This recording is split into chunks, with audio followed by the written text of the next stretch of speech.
Ladies and gentlemen, please take your seats to welcome the President of the United States of America, Donald Trump, and the founder and Executive Chairman of the World Economic Forum, Klaus Schwab. Immediately following this session, we ask you to kindly remain seated for the following session, which will be the Global Economic Outlook. Thank you.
Mr. President,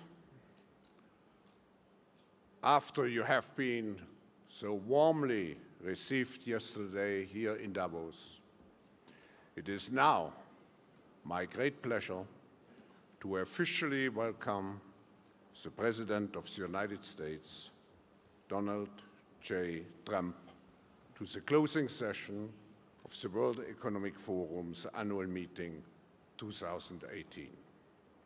Mr. President, you cannot imagine how much we are looking forward to your speech. Not just the 3,000 leaders assembled here in Davos, but also the millions joining us globally thanks to the presence of key media from around the world. Mr. President, on behalf of the business leaders here in the room, let me particularly congratulate you for the historic tax reform package passed last month, greatly reducing the tax burden of US companies, fostering job creation, as well as stimulating economic growth in the United States, but also providing a tremendous boost to the global economy. Davos is the place where leaders of states and industry come and work together in the pursuit of global peace and prosperity. We live in an interdependent world where decisions made by one nation, particularly by the United States, impact all other countries.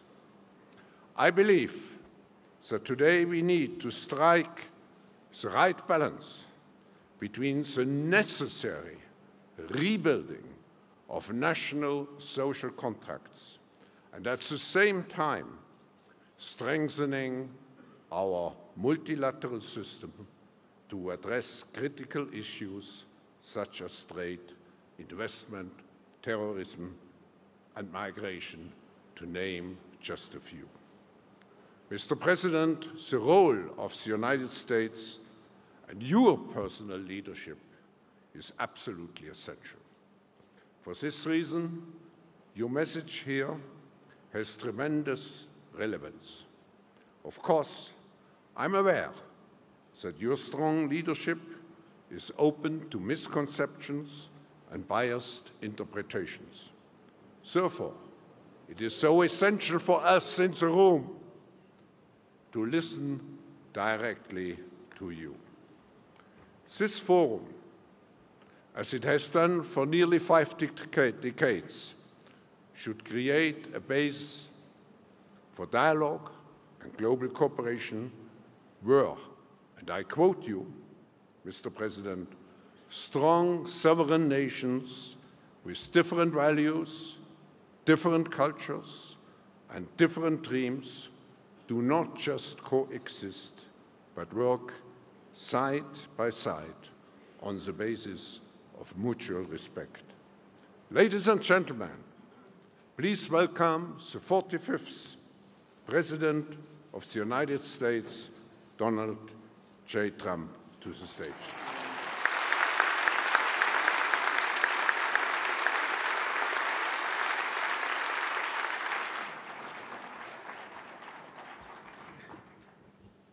Thank you, Klaus, very much. It's a privilege to be here at this forum where leaders in business, science, art, diplomacy, and world affairs have gathered for many, many years to discuss how we can advance prosperity, security, and peace. I'm here today to represent the interests of the American people and to affirm America's friendship and partnership in building a better world. Like all nations represented at this great forum, America hopes for a future in which everyone can prosper and every child can grow up free from violence, poverty, and fear. Over the past year, we have made extraordinary strides in the U.S.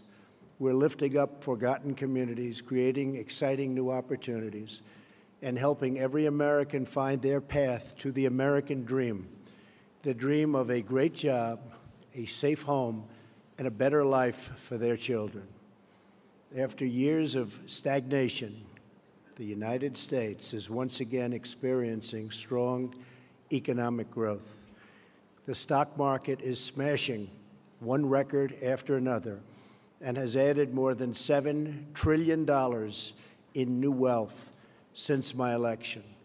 Consumer confidence, business confidence, and manufacturing confidence are the highest they have been in many decades.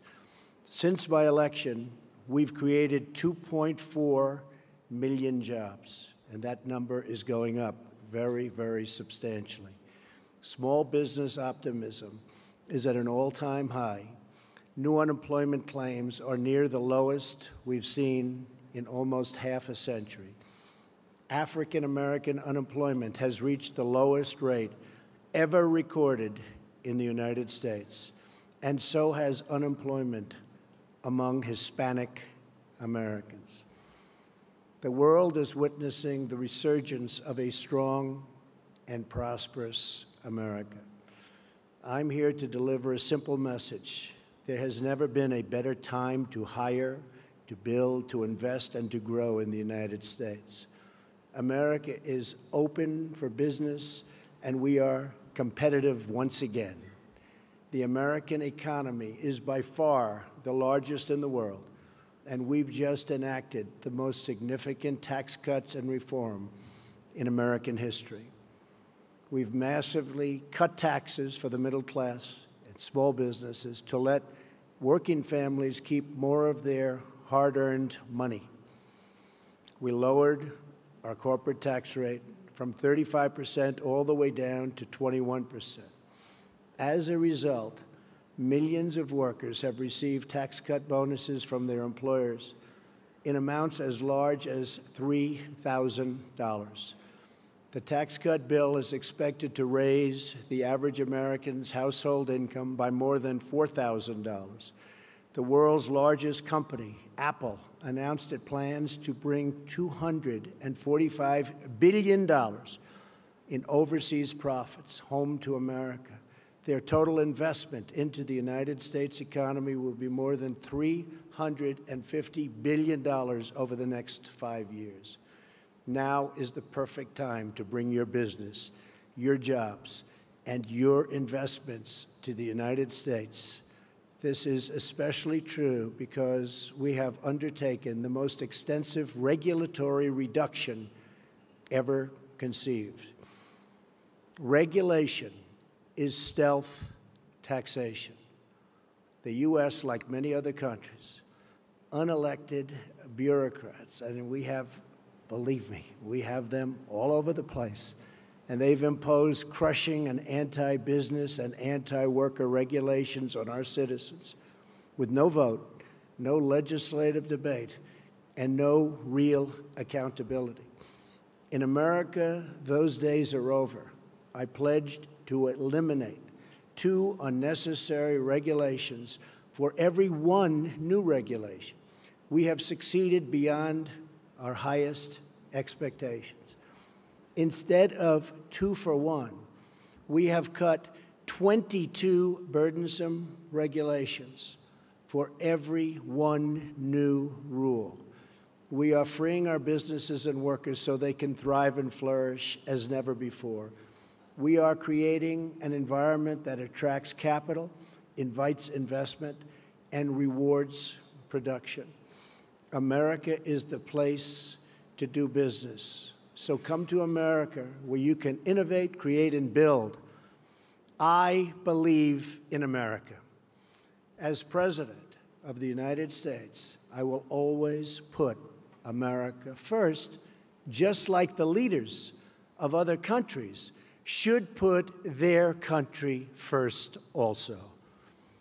But America first does not mean America alone. When the United States grows, so does the world. American prosperity has created countless jobs all around the globe, and the drive for excellence, creativity, and innovation in the U.S. has led to important discoveries that help people everywhere live more prosperous and far healthier lives. As the United States pursues domestic reforms, to unleash jobs and growth, we are also working to reform the international trading system so that it promotes broadly shared prosperity and rewards to those who play by the rules. We cannot have free and open trade if some countries exploit the system at the expense of others. We support free trade, but it needs to be fair and it needs to be reciprocal, because in the end, unfair trade undermines us all. The United States will no longer turn a blind eye to unfair economic practices, including massive intellectual property theft, industrial subsidies, and pervasive state-led economic planning. These and other predatory behaviors are distorting the global markets and harming businesses and workers, not just in the U.S., but around the globe. Just like we expect the leaders of other countries to protect their interests, as President of the United States, I will always protect the interests of our country, our companies, and our workers. We will enforce our trade laws and restore integrity to our trading system. Only by insisting on fair and reciprocal trade can we create a system that works not just for the U.S., but for all nations. As I have said, the United States is prepared to negotiate mutually beneficial bilateral trade agreements with all countries. This will include the countries in TPP, which are very important. We have agreements with several of them already. We would consider negotiating with the rest, either individually or perhaps as a group, if it is in the interests of all. My administration is also taking swift action in other ways to restore American confidence and independence. We are lifting self-imposed restrictions on energy production to provide affordable power to our citizens and businesses and to promote energy security for our friends all around the world. No country should be held hostage to a single provider of energy. America is roaring back, and now is the time to invest in the future of America. We have dramatically cut taxes to make America competitive. We are eliminating burdensome regulations at a record pace. We are reforming the bureaucracy to make it lean, responsive, and accountable, and we are ensuring our laws are enforced fairly. We have the best colleges and universities in the world, and we have the best workers in the world. Energy is abundant and affordable. There has never been a better time to do business in America. We are also making historic investments in the American military because we cannot have prosperity without security. To make the world safer from rogue regimes, terrorism, and revisionist powers, we are asking our friends and allies to invest in their own defenses and to meet their financial obligations. Our common security requires everyone to contribute their fair share. My administration is proud to have led historic efforts at the United Nations Security Council and all around the world to unite all civilized nations in our campaign of maximum pressure to denuke the Korean Peninsula. We continue to call on partners to confront Iran's support for terrorists and block Iran's path to a nuclear weapon. We're also working with allies and partners to destroy jihadist terrorist organizations such as ISIS, and very successfully so. The United States is leading a very broad coalition to deny terrorists control of their territory and populations, to cut off their funding, and to discredit their wicked ideology.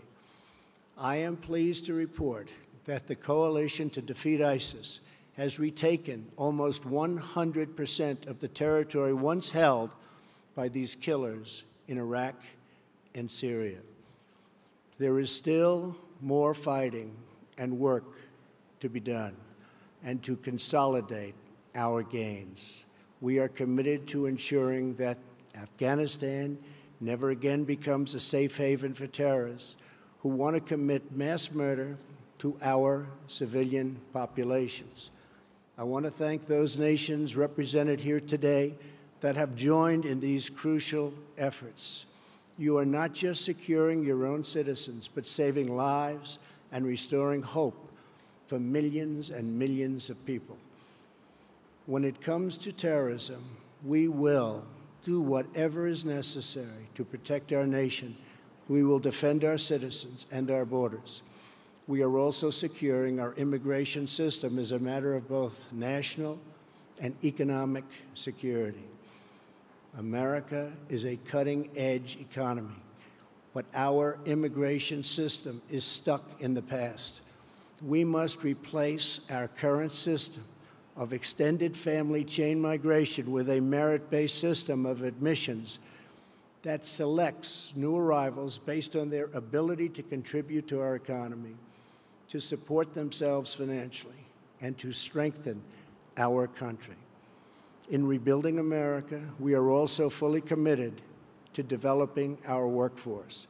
We are lifting people from dependence to independence because we know the single best anti-poverty program is a very simple and very beautiful paycheck. To be successful, it is not enough to invest in our economy. We must invest in our people. When people are forgotten, the world becomes fractured. Only by hearing and responding to the voices of the forgotten can we create a bright future that is truly shared by all. The nation's greatness is more than the sum of its production. A nation's greatness is the sum of its citizens, the values, pride, love, devotion, and character of the people who call that nation home. From my first international G7 summit, to the G20, to the UN General Assembly, to APEC, to the World Trade Organization, and today at the World Economic Forum, my administration has not only been present, but has driven our message that we are all stronger when free, sovereign nations cooperate toward shared goals, and they cooperate toward shared dreams.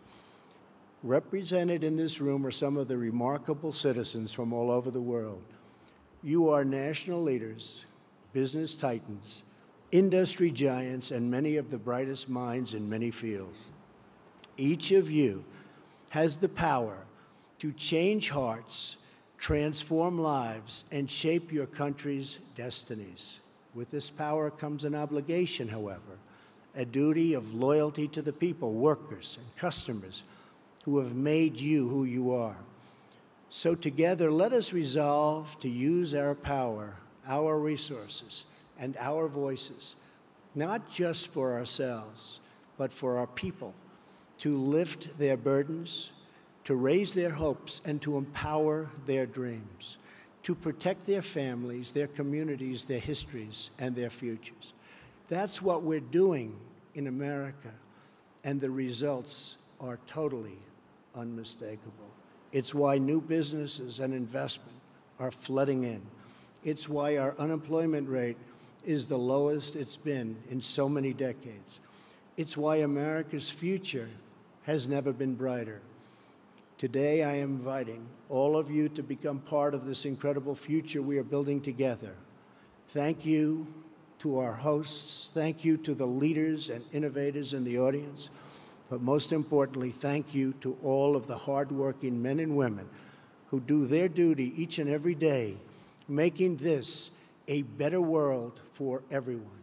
Together, let us send our love and our gratitude to make them, because they really make our countries run. They make our countries great. Thank you, and God bless you all. Thank you very much.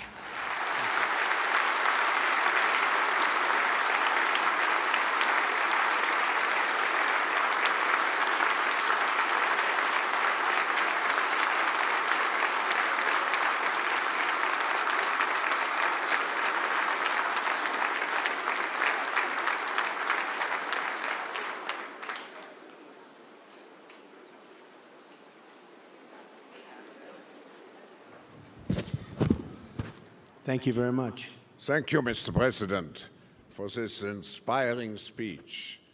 As it is tradition at the forum, I will ask you one or two questions. And my first question is, why is the tax reform, why has it been of such a high priority for your administration? Well, first of all, Klaus, I want to congratulate you. This is an incredible group of people. We had dinner last night with about 15 leaders of industry, none of whom I knew, but all of whom I've read about for years, and it was truly an incredible group. But I think I have 15 new friends. So this has been really great what you've done in putting it together, the Economic Forum.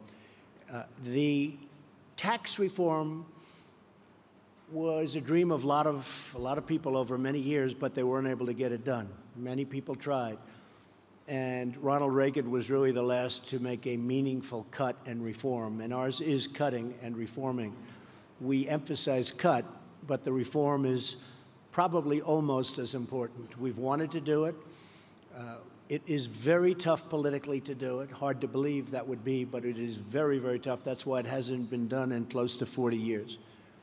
And once we got it going, it was going, and the big, and I wouldn't say a total surprise, but one of the big things that happened and took place is AT&T and some others came out very early and they said they were going to pay thousands and thousands of dollars to people that work for their companies. And you have 300,000, 400,000, 500,000 people working for these companies.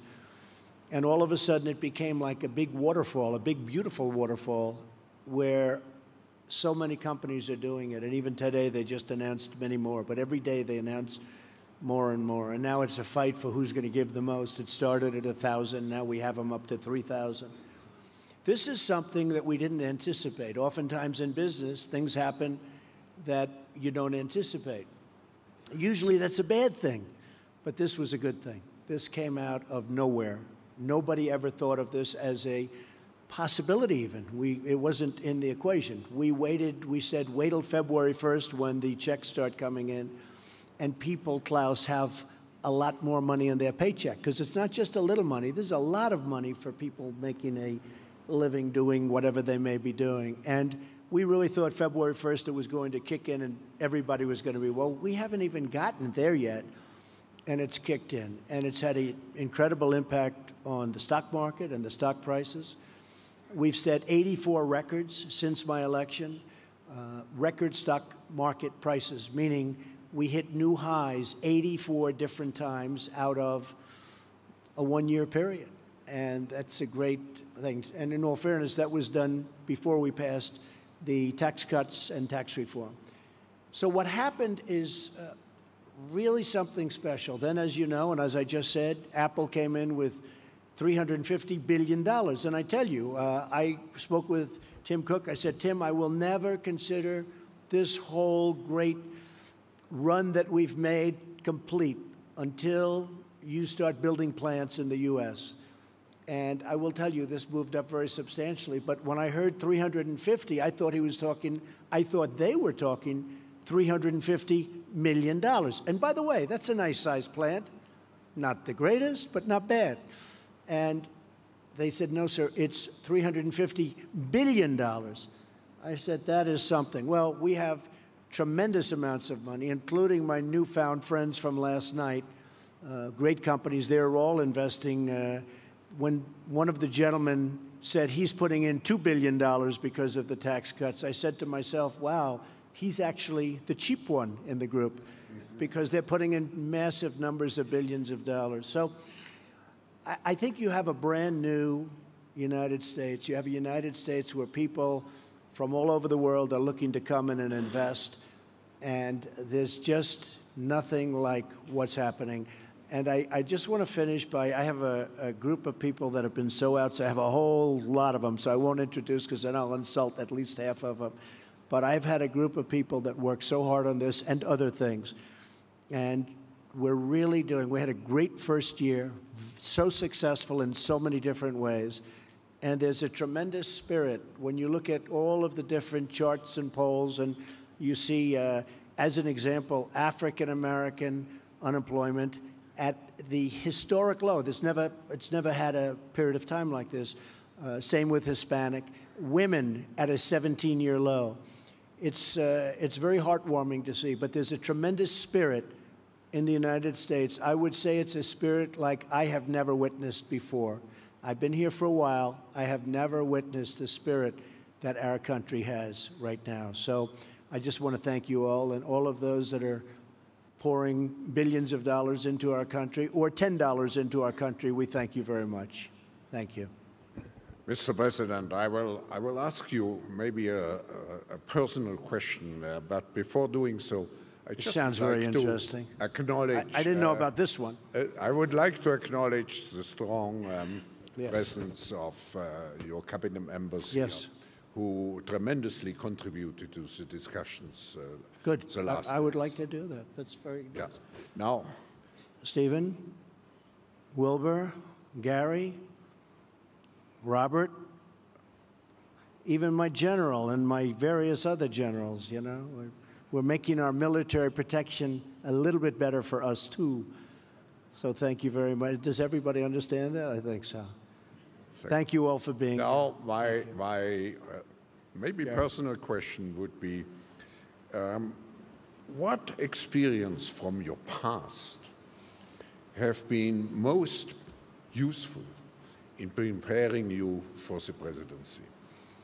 Well, being a businessman has been a great experience for me. I've loved it. I've always loved business. I've always been good at building things, and I've always been very successful at making money. I'd buy things that would fail, that would be failures, and I'd turn them around and try and get them for the right price, and then I'd turn them around and make them successful. And I've been good at it, and that takes a certain ability. And, you know, historically, I guess there's never really been a businessman or business person elected president. It's always been a general or a politician. Throughout history, it's always been a general. You had to be a general, but mostly it was politicians. You never have a businessman. And then, in all fairness, I was saying to Klaus last night, had the opposing party to me won, some of whom you backed, some of the people in the room, instead of being up almost 50%, the stock market is up since my election almost 50%. Rather than that, I believe the stock market from that level, the initial level, would have been down close to 50%. That's where we were heading. I really believe that, because they were going to put on massive new regulations. You couldn't breathe. It was choking our country to death. And I was able to see that, Klaus, as a business person. The other thing is I've always seemed to get, for whatever reason, a disproportionate amount of press or media. And throughout my whole life, somebody will explain someday why, but I've always gotten a lot. And as a businessman, I was always treated really well by the press. You know, the numbers speak and things happen, but I've always really had a very good press. And it wasn't until I became a politician that I realized how nasty, how mean, how vicious, and how fake the press can be as the cameras start going off in the back. But overall, I mean, the bottom line, somebody said, well, they couldn't have been that bad because here we are, we're president, and I think we're doing a really great job with my team. I have a team of just tremendous people, and I think we're doing a very special job, and I really believe it was time, and it was time to do that job, because I don't think the United States would have done very well if it went through 4 or 8 more years of regulation and really a very anti-business group of people. We have a very pro-business group. We have regulations cut to a level. In the history of our country, Klaus, this was reported recently, in 1 year, we've cut more regulations in my administration than any other administration in 4, 8, or 16 years in the one case. We've cut more regulations in 1 year, and we have a ways to go. I mean, we're probably 50% done, and we're going to have regulation. There's nothing wrong with rules and regulations. You need them. But we've cut more than any administration ever in the history of our country, and we still have a ways to go. So I think between that and the tremendous tax cuts, we've really done something. And one other thing I said, and I saw it last night with some of the leaders and the business people, I think I've been a cheerleader for our country. And everybody representing a company or a country has to be a cheerleader, or no matter what you do, it's just not going to work. And the reason I'm a cheerleader is because it's easy, because I love our country, and I think we're just doing really well. And we look forward to seeing you in America, special place, and where you are is a special place also. Thank you all very much. I appreciate it. Thank you. Thank you very much, Mr. President, for being with us. The World Economic Forum community who is assembled here will be certainly, and I quote you from the last piece of your remarks, will be certainly be among the hard-working men and women who do their duty each and every day, making this world a better place for everyone. Thank you very much. Thank you. Thank you very much, everybody. Thank you.